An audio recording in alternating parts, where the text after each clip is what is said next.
Assalamualaikum warahmatullahi wabarakatuh. Pada video kali ini kita akan membahas mengenai salah satu kisi-kisi pretest PPG, yakni penilaian pada aspek kognitif. Ranah kognitif yakni berhubungan dengan kemampuan berpikir, termasuk di dalamnya kemampuan menghafal, memahami, mengaplikasi, menganalisis, mensintesis, dan kemampuan mengevaluasi.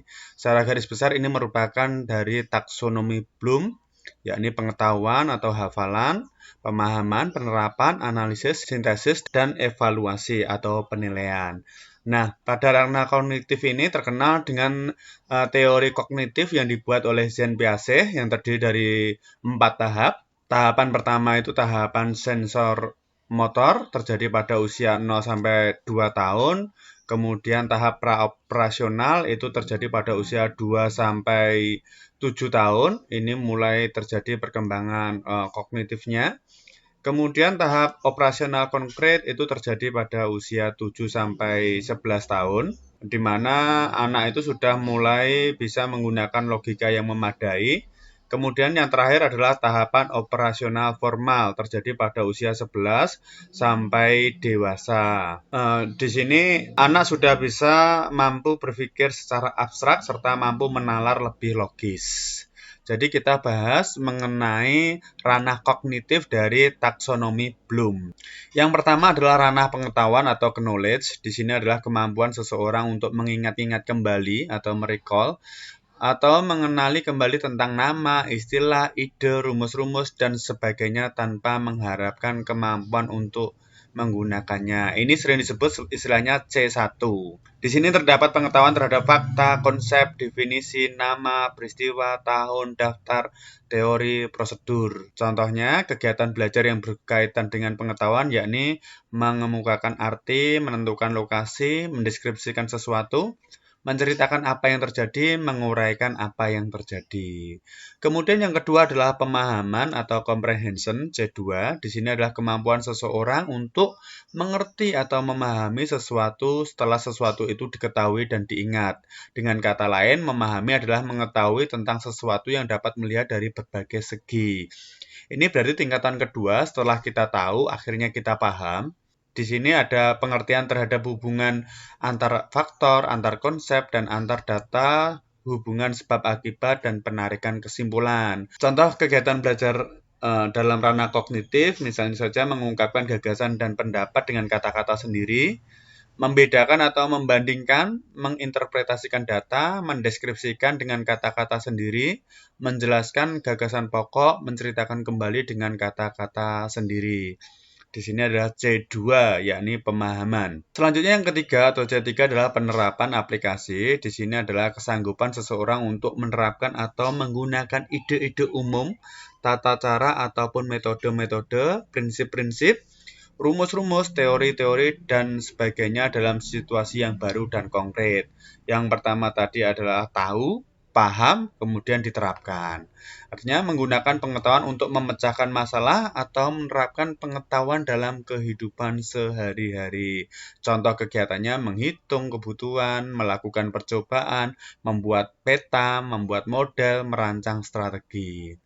Selanjutnya yang keempat, C4 yakni analisis, adalah kemampuan seseorang untuk merinci atau menguraikan sesuatu bahan atau keadaan menurut bagian-bagian yang lebih kecil dan mampu memahami hubungan di antara bagian-bagian atau faktor-faktor yang satu dengan faktor yang lainnya. Artinya, di mana bisa menentukan bagian-bagian dari suatu masalah, penyelesaian, atau gagasan dan menunjukkan hubungan antara bagian tersebut. Adapun kegiatan belajarnya, misalnya saja mengidentifikasi faktor penyebab, merumuskan masalah, mengajukan pertanyaan, untuk mencari informasi, membuat grafik, mengkaji ulang. Ini merupakan tahapan selanjutnya yakni C4.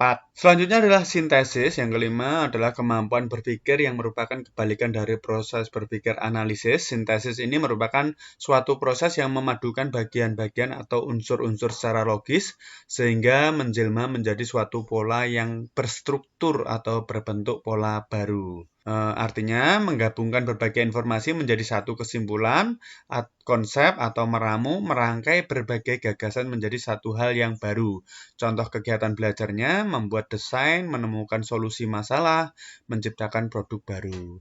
Selanjutnya adalah penilaian atau evaluation. Di sini merupakan kemampuan seseorang untuk membuat pertimbangan terhadap suatu kondisi, nilai, atau ide. Misalkan, jika seseorang dihadapkan pada beberapa pilihan, maka ia akan mampu memilih satu pilihan yang terbaik sesuai dengan patokan-patokan atau kriteria yang ada. Artinya di mana bisa mempertimbangkan dan menilai benar salah, baik buruk, bermanfaat atau tidak bermanfaat. Adapun contoh kegiatan belajarnya dalam ranah kognitif yakni mempertahankan pendapat, membahas suatu kasus, memilih solusi yang lebih baik, dan menulis laporan. Adapun di sini berkaitan dengan ranah kognitif, terdapat instrumen tes, yang mana tes dalam pendidikan merupakan alat atau metode penilaian yang teratur dan logis, dapat dipercaya, serta sesuai dengan fakta yang berupa tugas yang harus diselesaikan oleh peserta didik, baik itu secara individu maupun kelompok,